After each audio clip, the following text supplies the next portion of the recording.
Honorable Men Discord. A shooting in the Bronx during a basketball tournament. Let's talk about it. How you see yourself is how you perceived. I see a man strong, gifted, head strapping, never down on his knees, begging. Gotta make a way, even in my darkest hour. Say the odds against me was new. I would never cower. As always, welcome back to another episode. I appreciate everyone for tuning in. If you haven't already, hit the subscribe button, hit the like button, and join the conversation in the comment section. So let's get straight to it. I have Eyewitness News Channel 7 with the report of the incident that took place in the Bronx, and then we'll talk about it after. People are in custody after that deadly shooting at a park in the Bronx. One man was killed, 4 other people wounded as crowds were just gathering for a basketball tournament. This happened around 7:30 last night at Haffen Park in Baychester. Eyewitness News reporter Shantae Lenz is live there now at the 47th precinct with the latest on the investigation. Shantae. Tony and Michelle, good morning. Detectives continue to work around the clock here at the 47th precinct to figure out who exactly would shoot 5 people, leaving one of them dead. Eyewitness News cameras were rolling last night at Haffen Park after that shooting that happened around 7:30 in broad daylight. Evidence markers and bullet shell casings marked the spot, littering that popular park. The entire park, by the way, was shut down because of the shooting. It happened during a basketball tournament, like you mentioned, in the Baychester section of the Bronx. Police say a 32-year-old man was shot in the chest. He was taken to Jacoby Hospital, where he was pronounced dead. 2 other males and 2 females were also shot. A 31-year-old man was shot in the back. He was rushed to Jacoby in critical condition. And a 17-year-old girl was shot in the face. She was taken to that same hospital in stable condition. The other 2 victims were 29 years old and 42. Keep in mind, just last month, the NYPD and New York City Mayor Eric Adams have just said the number of shootings and homicides across the city have been down this summer, but with this mass shooting and the one from last week in Crown Heights, Brooklyn, that has all changed. Neighbors are waking up now this morning uneasy. I lived here for 50 years. I haven't seen the area is getting gentrified. You know, there's a lot of people coming back and forth. I'm kind of shocked of what's going on, because it's been a lot peaceful lately. For the last, I'd say, 10, 12 years, it's been very good. Michelle and Tony, as you mentioned, 4 people were taken into custody for questioning here, but so far, no arrests. Reporting live in the Wakefield section of the Bronx, Shantae Lenz, Channel 7. I cut it off abruptly, but listen. Is anyone opposed to the National Guard coming to New York City? And here's the thing, I'm not saying it's the perfect plan, the perfect idea. And this has nothing to do with the fact that President Trump is behind the idea. At this point, what do we have to lose? Now, I've said it before and I'll say it again. For the greater good and the decrease of crime throughout New York City, I wouldn't even mind being subjected to any type of how should I put it, random stops just to check. You know, that wouldn't even bother me. Why? Because I know they're there with a purpose, and I don't even think they do random stops. And what I'm referring to when I say random stops is, let's just suppose we went back to the Giuliani days of stop and frisk. Now, I know a lot of people were against it for good reason. I'm pretty sure at the time I was against it, although I was never stopped during that period of time. But the fact still remains that the violence is getting out of control. You can't enjoy a meal at a restaurant/lounge. You can't enjoy a basketball game. It doesn't matter what time of day. And listen, this report is only talking about the basketball game. There was another shooting, I believe, the same day in a different section of the Bronx. And on a separate news report, they actually showed the coverage. The separate part of the Bronx, it was a shooting, broad daylight, near one of the trains. And it started off as a fight, ended with shots being fired. That's a whole nother subject. No one's fighting anymore, and I've said this several times.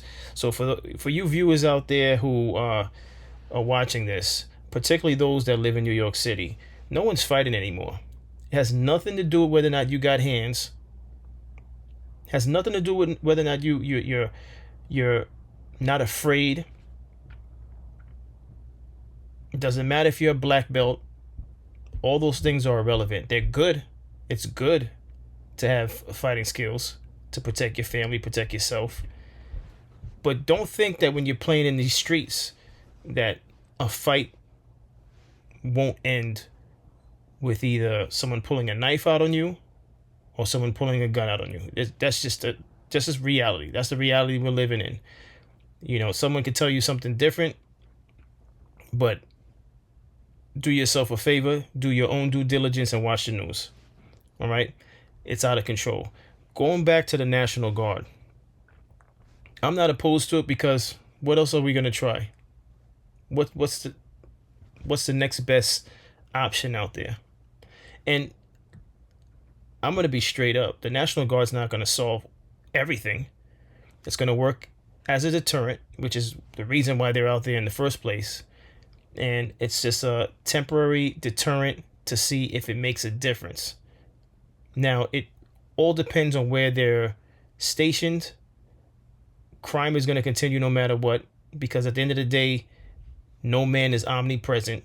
So crime could occur anywhere inside of apartment buildings, backyards, and so on and so forth. You can't station National Guard or police officers. They can't be in every place at one time.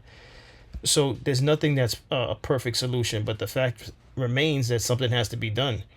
And again, you can't even enjoy a basketball game. This is nothing new. We've seen movies in the past about stuff like this. You had Above the Rim. I believe Above the Rim was with Tupac.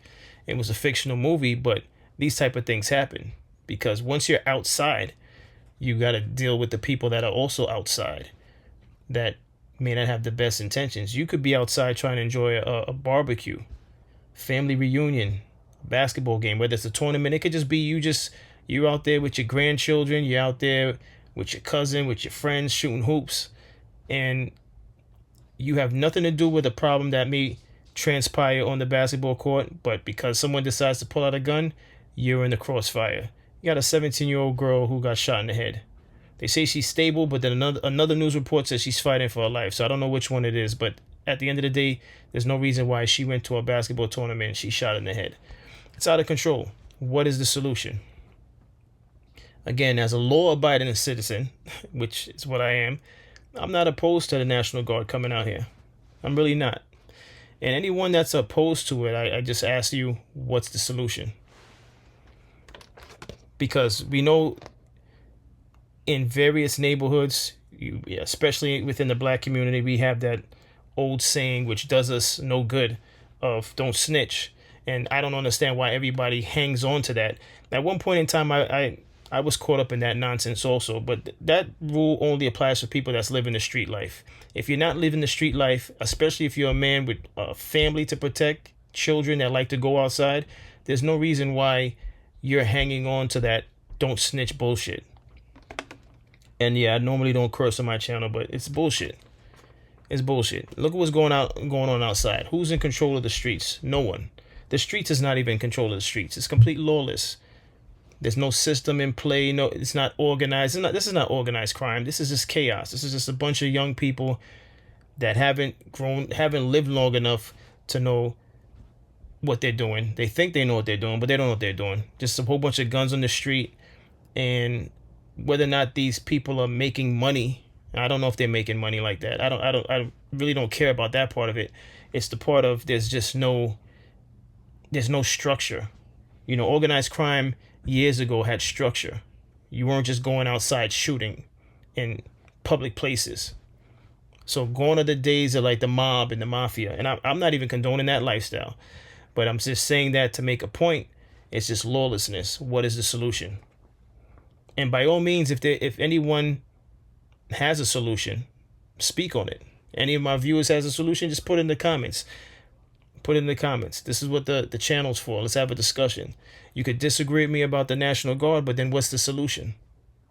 And again, I don't say sending the National Guard to New York City or Chicago or Washington. I'm not saying it's the end all be all, but it's something. The community is not even standing up for the communities that they live in. Again, because we're living off of the bullshit of, don't snitch. As a grown man with a family, I'm absolutely calling the police. And you don't have to like me for it. You could unsubscribe because I just said that. As a grown man with a family, I'm absolutely calling the police. Why? Because what's my solution? What's my choice? Am I to, fight fire with fire? Right? So what I'm gonna get a firearm to handle it in the streets? Come on. I don't know about anyone else, but I'm not sitting in jail. There's a lot of traveling I'd like to do in the future. I want to continue traveling and enjoying life above grass. I don't know about anyone else out there. I don't know if people within these communities are pissed off enough to just be done with it. Because if everyone in the in these communities changed their mindset and started to, if they see something, say something, these things wouldn't be happening. But the problem is that because these communities have adopted the BS of, I'm not going to be a snitch. Criminals are doing what they want because no one's going to tell on them. I don't care if it's your neighbor's son that are doing these things in the street. Say something. Especially if you have kids of your own. Don't wait until it hits home, whether it's a family member, friend. Don't wait until it gets close to home where you feel the need to now want to speak on stuff. Don't wait until it hits close to home to when you're on your knees in tears because your neighborhood is just out of control because you said something. You said nothing. Don't wait until it gets to that point. And that's the reason why I want to have these discussions. But, I notice when I have these discussions, there's a complete silence because no one wants to say anything. At least not yet. It has to get completely out of control before everyone says to himself, enough is enough. But that's all I have on this episode. Listen, it's going to get worse before it gets better. I'd like it to get better. But just wanting it to get better with no action is unrealistic. It's unrealistic. But that's all I have on this episode. I appreciate everyone for tuning in. Again, if you haven't already, hit the subscribe button, hit the like button. I'll see you on the next episode. Stay honorable.